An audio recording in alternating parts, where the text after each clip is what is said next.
Some stories do not start with a beginning. They start with a wound. Abony was a widow before she turned 25. Her husband, Eco, left her no child, no farmland, and no protector. What he left was a small hut at the edge of the village, and a name that people whispered when they thought she could not hear. The village was called Asanda, and hunger lived there like an uninvited elder, always seated, never leaving. Every dawn, while other women loaded cassava into market baskets, Abony walked in the opposite direction. Not to the market, not to the river, into the forest. The forbidden forest that older women crossed themselves before even naming. She went there for fallen wood and wild roots, because Jelani, her dead husband's brother, had taken her farmland before the mourning cloth even dried. He told the elders it was tradition. What he meant was that she had no one to argue for her. On the evening this story begins, the sky was swollen with thunder. The trees stood tall and silent like men who knew something terrible was coming. Abony had her bundle balanced on her back when she heard it. A sound that stopped her feet completely. Somewhere beneath a great silk cotton tree, something was crying. Not like an animal, like a child. Abony stood perfectly still. She told herself it was a bird, a strange bird. But when she stepped away from the silk cotton tree, the crying faded. When she stepped closer, it returned. It followed her movements the way a trapped thing follows the one person standing near its cage. She pushed through the wide roots of the silk cotton tree, her lantern lifted above her head. There, nested in a hollow between the roots, wrapped in red leaves still glistening with rain, was an egg. A single egg, black speckled and smooth. It was warm the way living skin is warm, not like stone or clay, or anything that should be sitting alone in the forest in the dark. Abony crouched low and reached for it. "Do not touch it yet." The voice came from behind her. Abony turned so fast, she nearly dropped her lantern. An old woman stood at the edge of the tree's shadow. Her eyes were clouded white. Her wrapper was soaked through, but she did not shiver. She looked like someone who had been standing in the rain for a very long time and had stopped caring about it.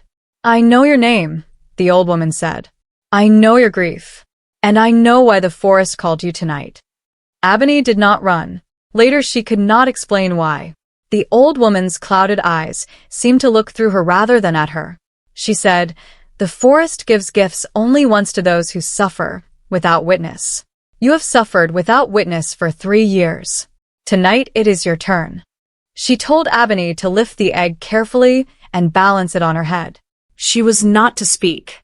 She was not to stop walking. And no matter what she heard behind her, no matter what voice called her name, she was not to look back. "If the egg reaches your doorway unbroken," the old woman said quietly, "your life will divide into before and after." Abony wanted to ask questions. She had a dozen of them, but something about the old woman's stillness made her close her mouth.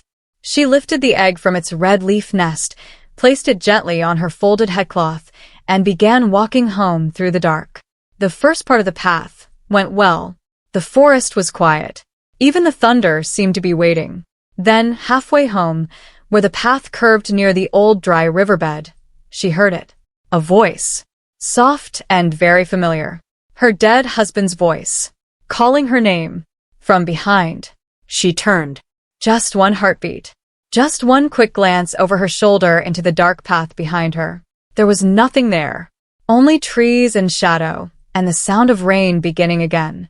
But in that one heartbeat, she felt the egg shift on her head. She steadied it with both hands, heart hammering, and kept walking. She did not look back a second time.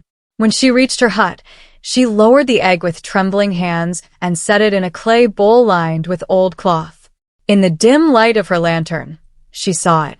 A thin crack, barely the width of a grass stalk, running along the upper half of the shell. Her stomach dropped. She held the egg through the night, not sleeping. By the time morning light came gray and thin through her doorway, she thought the worst might be over. But the village had already begun to talk. 2 women had seen her return from the forest. One noticed the careful way she held her headcloth, the way you hold something precious. By mid-morning, everyone from the weaving shed to the grinding stones was whispering the same thing. The widow had brought something home from the sacred forest. Thanks for watching Tales by Arlise. Please follow and subscribe to our YouTube channel. Leave a comment below if you love this story and wants to see the next part.